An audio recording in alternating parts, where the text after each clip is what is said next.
Radio Publique Africaine.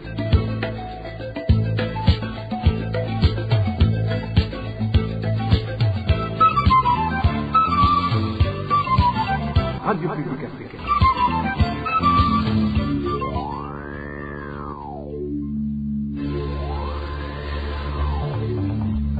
C'est le moment de suivre le journal parlé en français. À la présentation, Janvier Ninina Hazgu. Nous sommes le dimanche 13 juillet l'an 2025. Bienvenue chers aimables auditeurs au journal de la RPA parlé en langue française et dont voici les principaux titres. Présence du choléra dans les quartiers de la zone Kanyosha en mairie de Bujumbura. 4 personnes atteintes en moins de 2 semaines. L'administration locale affirme que la maladie est consécutive au manque d'eau potable. 2 personnes ont été tuées, poignardées dans la nouvelle circonscription provinciale de Buhumutsa. Leurs corps ont été découverts ce samedi à Ruigi. Enfin, les usagers de la route Ngozi-Masanganzira au nord du pays alertent pour les dégâts humains causés par des accidents occasionnés par un conteneur mal placé sur ce tronçon. Dans quelques instants, l'édition complète. Encore une fois, bienvenue, ouvrons ce journal par la page sécuritaire. 2 corps d'hommes ont été découverts ce samedi matin sur la colline Nyabiharage entre la zone Rusengo et la commune Gisuru dans l'actuelle province de Buhumutsa. Selon des témoins, les 2 victimes étaient ligotées et poignardées en pleine poitrine, ce qui montre qu'elles ont été tuées de manière très violente et atroce. Leur identité n'a pas encore été établie. Ce qui a choqué la population, c'est la décision du chef de la zone Rusengo qui a ordonné leur inhumation immédiate sans attendre l'ouverture des enquêtes. Page santé, 4 personnes atteintes du choléra ont été signalées dans certains quartiers de la zone Kanyosha en moins de 2 semaines. Cette situation inquiète en même temps les habitants de la zone voisine de Musaga, toute de la commune Emuha en mairie de Bujumbura qui font face à une pénurie d'eau potable. Certains citoyens utilisent l'eau de la rivière Kanyosha contenant différentes saletés et demandent à la régie des eaux de juguler ce problème. Emmanuel Nyungeko nous parle de ces grognes des habitants de la commune Emuha suite au manque d'eau potable. Ces 4 personnes atteintes de choléra ont été signalées dans le quartier de Kajiji et Busoro, zone Kanyosha, en commune Muha, de la mairie de Bujumbura, dans une période de moins de 2 semaines. Nos sources dans cette zone font savoir que cela est dû au manque d'eau potable. Cette situation inquiète les habitants de la zone voisine de Musaga, toute de la commune Muha, en mairie de Bujumbura, en situation de pénurie d'eau potable. Certains citoyens utilisent l'eau de la rivière Kanyosha, contenant beaucoup d'eau saleté. Cet habitant de la zone Musaga témoigne. Les quartiers de Kamesa, Damba, Gision et Busoro sont ceux qui semblent être oubliés en alimentation d'eau. Le choléra est déjà présent. Les habitants n'ont cessé d'alerter. Ils vont puiser l'eau de la rivière Kanyosha et cette dernière est remplie d'immondices et autres saletés. Selon ces citoyens, un seul robinet érigé par l'organisation Amaziota dans le quartier de Kamesa, Damba ne peut pas servir un effectif aussi important de la population et demande à la régie des eaux de juguler ce problème. Ici dans le quartier de Kamesa, d'en-bas, se trouve un seul robinet fonctionnel implanté par l'ONG Amazot. Il y a également des autres robinets qui ont été construits, mais on n'y a pas mis de tuyaux. Comment est-ce qu'une localité qui compte près de 10 000 personnes peut être servie par un seul robinet? C'est là même où se ravitaillent les habitants du quartier de Busoro. Nous demandons au gouvernement et à la régie des eaux de résoudre le problème de ces quartiers en difficulté. La maladie de choléra est également signalée dans l'ancienne commune de Kibago, en province de Makamba, depuis le début de ce mois de juillet. Une maladie qui a déjà emporté la vie de 5 personnes. Merci à Emmanuel Nyungeko. Dans l'entretemps, l'administration en commune Muha, dans la municipalité de Bujumbura, confirme la présence du choléra dans les quartiers Busoro et Kajiji. Venuste Ndavagoye, conseiller de l'administrateur communal à Muha, chargé du développement, souligne que l'origine de cette maladie n'est autre que le manque criant de l'eau potable auquel fait face la population. Suivez. Ivyo muri iyi minsi haribonekesha ikibazo ca kolera muri selire Busoro na selire Kajiji. Effectivement, le choléra est une réalité dans la cellule de Busoro et une partie de la cellule Kajiji. Les chefs de quartier ont déjà signalé dans leur rapport des cas de cette maladie, de même que dans le rapport du ministère de la Santé, ces cas ont été signalés. Vous comprenez alors que des conséquences néfastes liées au manque d'eau commencent à surgir. En effet, la ville s'élargit s'élargit davantage et l'eau devient de plus en plus insuffisante. Au niveau de la régie des eaux, l'on nous révèle en même temps que les tuyaux de raccordement sont tellement usés et par conséquent, certains quartiers ne sont pas alimentés en eau. La régie des eaux et l'administration restent toutefois à l'œuvre pour faciliter la population à avoir accès à l'eau. Nous détenons l'élément sonore d'Ovenu Stendawagoye, conseiller de l'administrateur communal à Mouha de la radio Culture. En justice et le non-respect des droits fondamentaux reconnus aux personnes privées de liberté, à savoir l'accès aux soins de santé, à l'alimentation, aux visites et à des infrastructures adéquates, aggrave non seulement la souffrance des détenus au Burundi, mais constitue aussi en elle-même des formes de détention arbitraire au regard du droit international. Ceci ressort du rapport de l'Association de la protection des droits humains et des personnes détenues, publié au cours de ce mois de juillet sur la détention arbitraire au Burundi. N'est-ce pas, David Claude Bananaï? La PRODH a constaté que l'accès aux soins de santé des détenus en général et certains détenus en particulier n'est pas adéquat. La santé mentale ou la situation psychologique des personnes privées de liberté est souvent négligée dans les milieux carcéraux burundais. Les détenus qui ont besoin de recevoir des soins qui ne sont pas fournis au sein des maisons pénitentiaires rencontrent souvent de grandes difficultés pour avoir des autorisations de sortie de la part des autorités pénitentiaires. Cependant,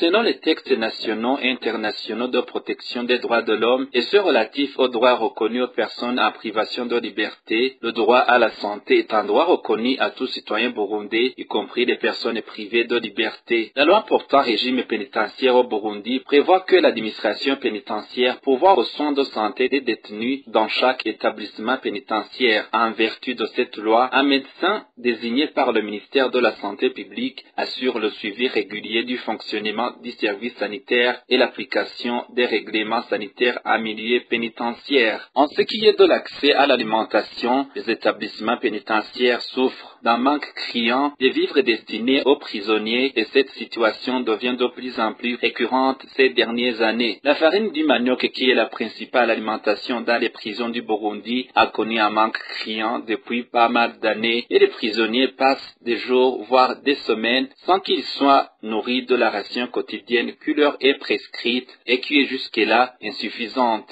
Selon la PRODH, à côté de cette insuffisance en termes de quantité, la nourriture destinée aux prisonniers est pauvre en termes de qualité. Les prisonniers doivent s'en procurer par leurs propres moyens. Les détenus déplorent également la mauvaise alimentation due au détournement de ces nourritures par l'administration pénitentiaire. En ce qui est du manque d'infrastructures adéquates, la PRODH montre que les établissements pénitentiaires sont généralement confrontés à l'insuffisance des infrastructures adaptées avec le grand nombre de détenus qui les occupent. Les bâtiments des prisons avec une grande population carcérale sont toujours en état de vétuste et sont mal entretenus. Les lieux d'aisance étant insuffisants et mal entretenus. Il y a toujours des prisonniers qui dorment dans des corridors, à même le sol, sans matériel de couchage. Les toitures sont vieilles, trouées et laissent pénétrer les eaux de la pluie. D'autres passent même la nuit à belle étoile. Il y a souvent une carence d'eau au sein de toutes les prisons, ce qui peut être source de maladies. Le surpeuplement des établissements pénitentiaires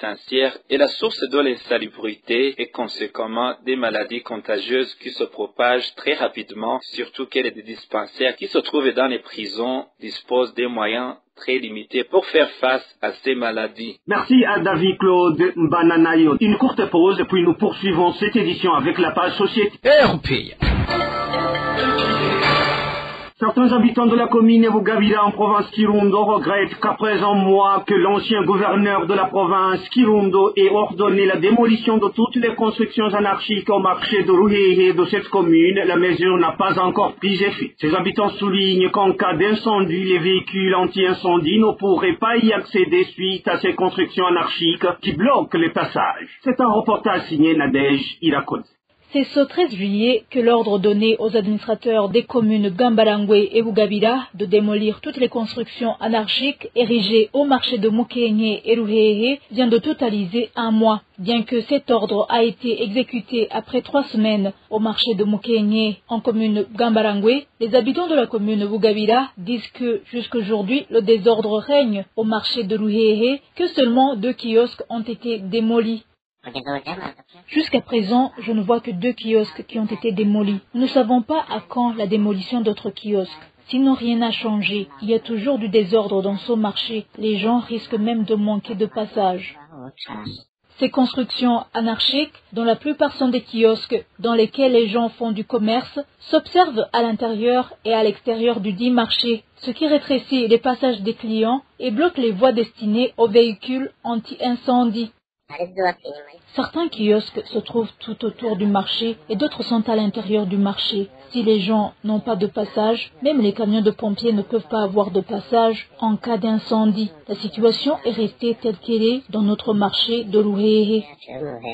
Ces habitants de la commune de Bugabira demandent à Victor Segasago, nommé gouverneur de la nouvelle province de Butanyerera, qui inclut actuellement la province de Kirundo, de faire le suivi de la mise en application effective de l'ordre qu'il a lui-même donné le 13 juin 2025 pour que ces constructions anarchiques soient démolies au marché de Luhehe à Bugabira, comme cela a été fait au marché de Mukenye à Gambarangwe pour l'intérêt de tous les habitants. Merci Anadege Irakoze. Et les usagers de la route Ngozi-Masanganzira demandent que le conteneur placé presque dans la rue sur la colline Rusuguti, tout près de la rivière Naka, soit dégagé afin de limiter les accidents qui se produisent à cet endroit où est situé le dit conteneur. Plusieurs cas d'accidents mortels y sont souvent signalés, précise la population locale. Emmanuel Daishimiye nous en dit plus. Ce conteneur se trouvait à 200 mètres du pont de la rivière Naka qui sépare les communes de Ngozi et Gashikanoa si la colline Rusuguti en commune et province Ngozi. Il y est entreposé plus d'1 mois.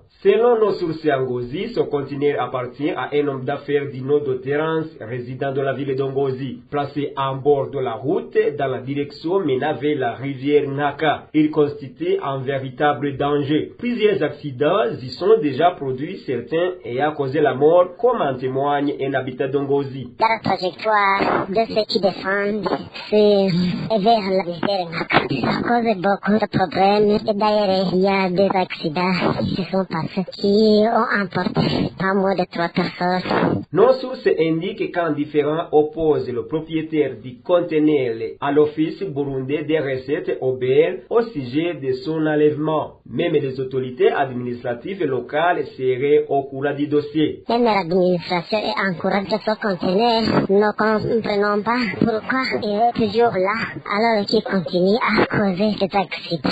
Les habitants de la commune Ngozi demandent que le conteneur soit déplacé de toute urgence, craignant un nouveau accident. D'après des informations fiables, les autorités communales auraient déjà transmis le dossier à l'échelon supérieur. Merci à Emmanuel Daishimiye. Parlant toujours de la sécurité routière, les citoyens qui empruntent la route Bujumbura-Jenda-Mwaro indiquent que la pénurie du carburant, constatée depuis une longue période, engendre des conséquences sur leur déplacement. Entre autres conséquences citées par ces citoyens, il y a non seulement la hausse des prix du transport, mais aussi la sécurité routière qui n'est plus garantie suite au surnombre de passagers transportés par des chauffeurs ayant obtenu du carburant. Balthazar Miwouro pour plus de précisions. Des habitants qui empruntent la route nationale numéro 7 Bujumbura-Jenda-Mwaro qui se sont entretenus avec la RPA disent que des suites de la pénurie du carburant, les déplacements sont devenus une casse-tête.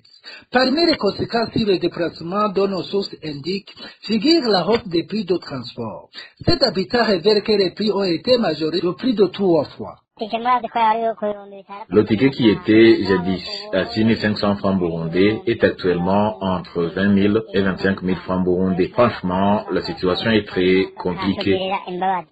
À côté de cette hausse des prix de transport, nos sources font savoir que les chauffeurs ayant obtenu du carburant ne respectent pas la loi en embarquant plusieurs clients au bord de leur véhicule. Dans un véhicule de type Probox, 6 personnes sont assises sur le siège de derrière et 4 s'installent devant. Certains chauffeurs embarquent même les clients à l'endroit réservé aux bagages. Avec tout cela, les risques de faire des accidents sont très élevés. Du côté des chauffeurs, chauffeurs. Un d'entre eux nous a signalé le motif qui les pousse à faire ces dons. Ils sont accusés n'est autre que le fait qu'ils s'approvisionnent le plus souvent au marché noir et c'est à des prix élevés. Également, il indique qu'ils sont souvent aussi obligés de payer des pots de verre aux policiers pour qu'ils laissent embarquer à bord des véhicules plusieurs clients. Ainsi, ces chauffeurs ainsi que leurs clients, tous demandent au gouvernement de trouver une solution à la problématique du manque du carburant qui vient de durer une longue période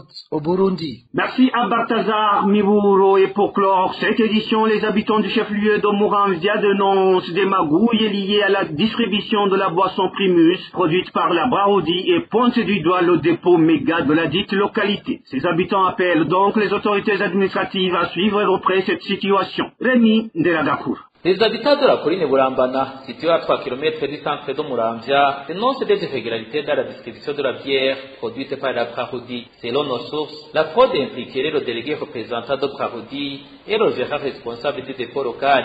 Bien que la boisson arrive régulièrement, elle est immédiatement détournée et vendue à des commerçants qui les transportent à moto ou à vélo dans les collines voisinantes. Ces derniers la revendent ensuite à un prix largement supérieur à celui fixé par l'État. Ainsi, une bouteille peut coûter jusqu'au double du tarif officiel.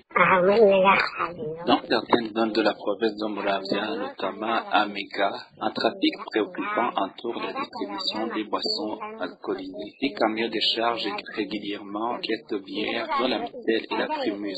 Ces produits sont ensuite redistribués par divers véhicules, notamment des Probox, des camionnettes et des motos. Officiellement, une caisse de Primus est vendue à 27 200 tambours. Elle est souvent revendue entre 40 000 et 50 000 tambours en raison d'arrangements informels entre certains commerçants, des délégués et même des gérants de distribution. Dans les quartiers, la bouteille est vendue jusqu'à 5 000 tambours, soit le double du prix officiel fixé à 2 500 tambours. Ce commerce parallèle engendre des profits démesurés au détriment des consommateurs.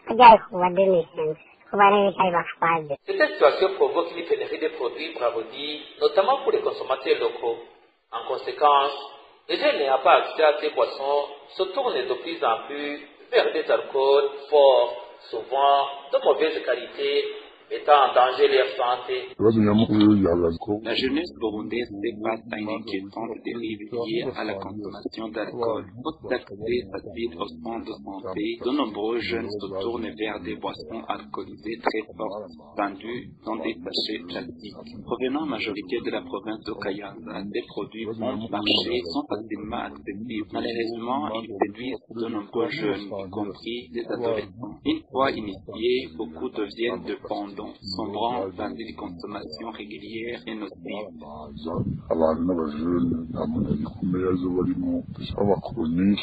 Les habitants interpellent les autorités pour qu'elles prennent des mesures contre ce commerce illégal. Ils demandent aussi le respect des décisions du ministère de l'Intérieur qui avait ordonné aux responsables administratifs de faire respecter les prix fixés par le gouvernement.